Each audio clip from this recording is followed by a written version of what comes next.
Dabo Swinney had some very interesting comments yesterday when it came. Well, I mean, I guess really kind of pick a day for Dabo Swinney, but he's standing his ground when it comes to the transfer portal and not adding players. He said yesterday, and I'm just paraphrasing, well, every new player that comes into their school is basically a transfer. I get what he was trying to say. But Joe, look, we've had these conversations before. We got to circle back to him again. What are your thoughts about Dabo Swinney and his reluctancy to go into the portal? Yeah, the comments that he made yesterday really sparked a lot of people and a lot of outrage because, and shout out to Jake Crane for being one of the first people to talk about it on his show. Because I said to you pre-show yesterday, I was like, hey, we should talk about this.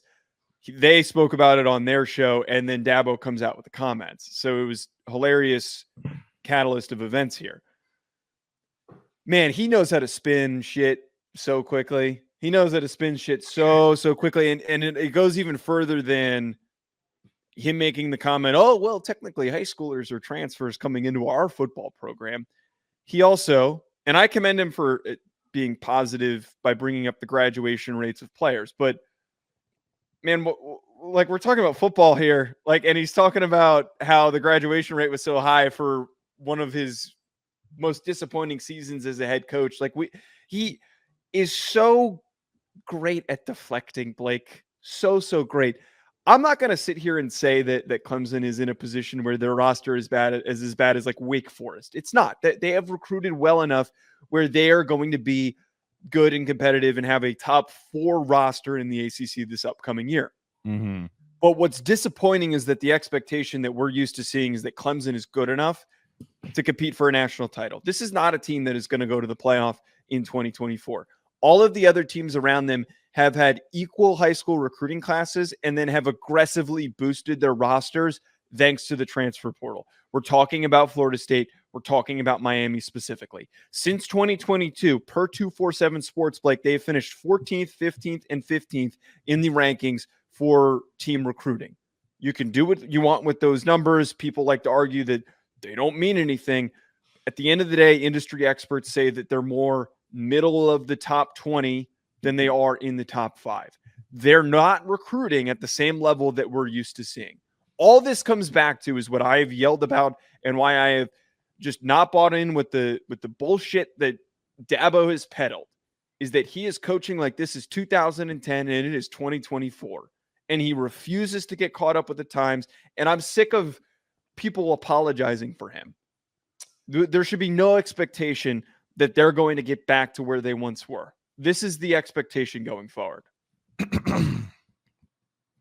I'm going to say a positive thing about About Dabo Swinney before I get to any negatives. Good on him for standing by his beliefs.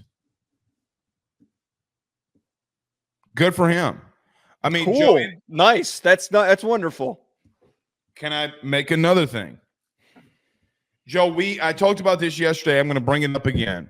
You know, we stand up and say we got to have regulation for the portal and NIL. And then we never talk about the coaches that tamper. We never talk about the collectives that tamper and the money that's being paid. Dabo said that this is not the way that college football needs to be run, and I'm taking a stance. I got to be honest with you. Wait. Are you implying that he is tanking his team? No, I didn't say that. Okay. I think that he has a belief that if you do this, it hurts college football, and he's standing his ground. Okay? Regardless, Joe, if we agree with him, which we don't, or not, there comes a respect factor that I do have for him in reference to standing his ground. Now, is it beneficial for football and wins? No, it's not. It legitimately isn't. Okay. And everybody agrees with that. But the man has come out and said that he doesn't agree with it. He doesn't agree with the way that college football is being run, and then he wants to make a stance. Well, it's going to come of one of two ways. Either we're going to see, okay, which I think that they can be competitive like every third year, maybe. And we've had this conversation before.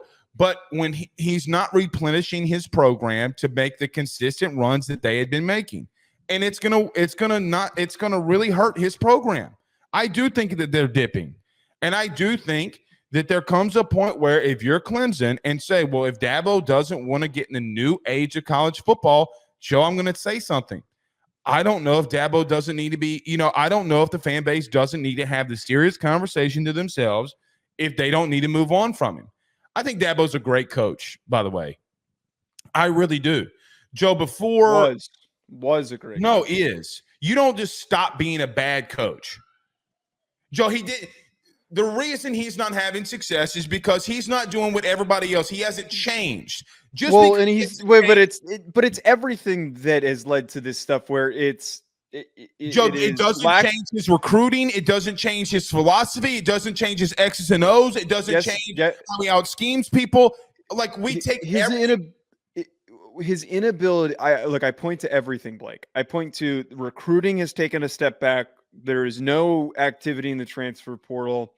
And the biggest problem that hasn't really gotten talked about enough is his efforts in hiring coordinators has been horrible since Venables left. I mean, going out and getting Riley was, the talk of the offseason. It was, and it fell flat on its face. Like that hire has not paid anywhere near the return when they had a 5-star quarterback.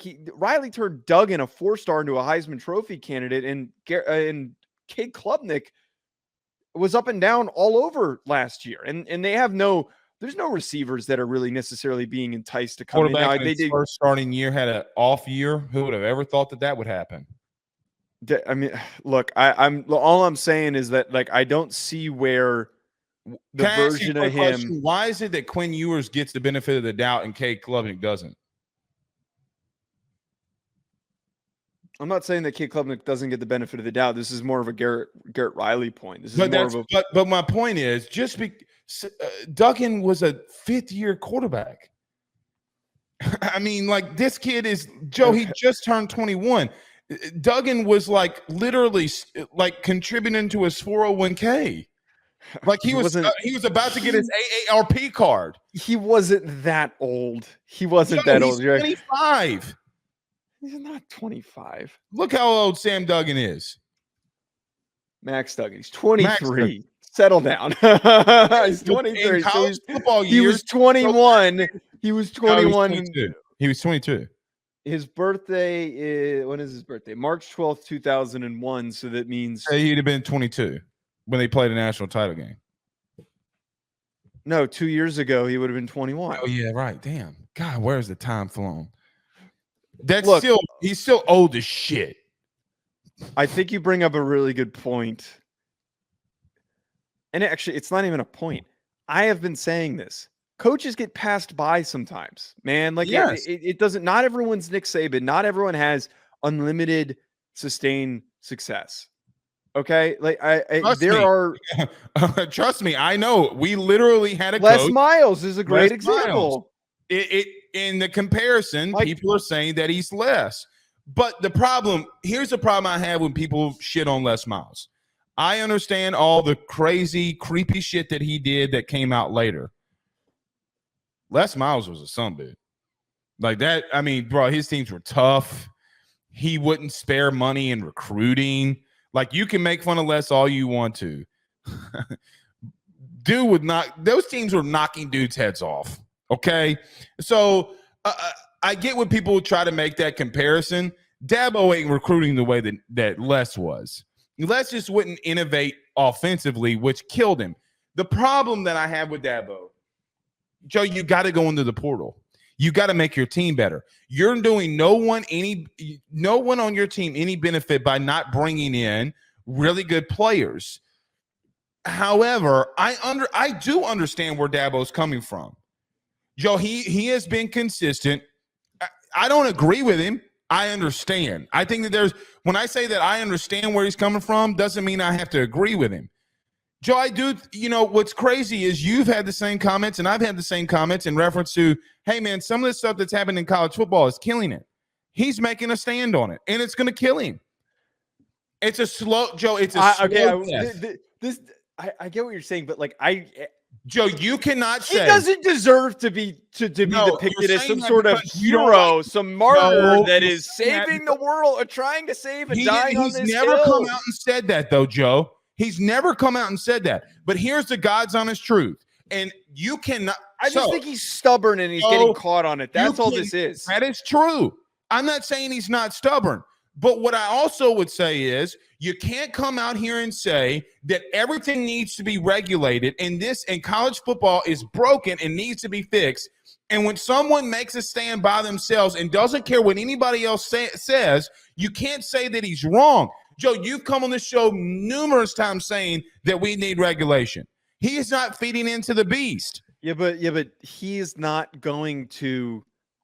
Why do you always force me to stick up for Dabo, even though I don't agree with him? I don't know, man. You're choosing to do this. You don't need to. It's stupidity. Any good coach is going to cheat when there's an opportunity to do so, and we're seeing that right now. Two things can be true at once. You can't, Joe. I think that I mean this as humble as I can. Let me put down my pencil before I break my second favorite pencil, which you made me break the other one. You can't. I think it's very hypocritical for us to come out here and say that there needs to be regulation, and then when a coach stands on saying, "Hey, I'm going to stand up for regulation, and I'm going to stand up for not doing what everybody else is doing, even if it costs me wins." But I don't think that he's doing that. I think he is doing that, Joe. He is doing that, and you know that he's doing that. You know that he's pompous enough that if he was actually trying to make a statement, he would come out. Tell me why he's not doing it. Because he is stubborn and he sees things rapidly changing around him. He's stubborn behind what? Give me the reason of why he's stubborn. He's stubborn in the sense that he doesn't want to currently. It's all off of him not wanting to currently adapt. It's not off of him saying, I don't like where the game is going. It's him saying, no, give me the real reason. What has he come out and said? I can go to article upon article. He hasn't said anything. That's the point. He says dumb shit like that he's taking in transfers from high school. He deflects and runs this circle. He doesn't answer any question. No, he literally came out yesterday in the full segment and said, I think, I'm quoting, I went and pulled this up. I think college football is broken, and I am not going to feed into it.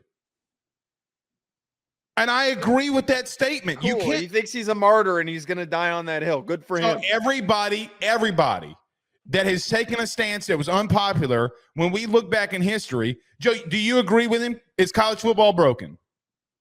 Yeah, it is. But okay, stop right there. Stop, please, stay with me. Does there need to be regulation? Yes or no? Yeah, there needs to be regulation. Okay, so then what did he say that was wrong? He had a very vague, overarching statement that he made. It's an excuse. It's an excuse. He doesn't believe that. I agree, and that's where I say two things can be true. He's not benefiting the guys that he recruited to get there, to make his team better. I agree with that.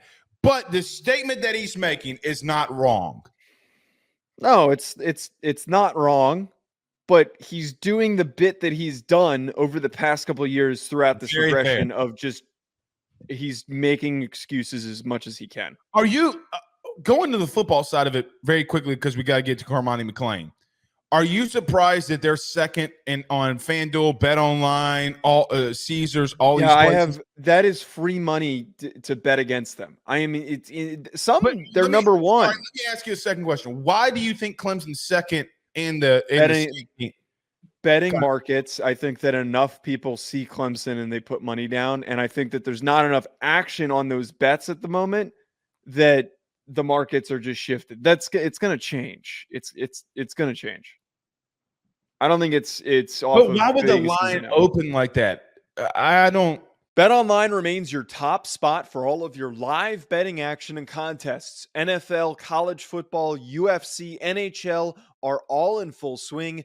BetOnline is your number one source for wagering news, odds, trends, and predictions with both desktop and mobile access at any time. Head to BetOnline today and use promo code BELIEVE, that's BLEAV, for 50% off your first deposit. That is a 50% welcome bonus. Bet online, where the game starts.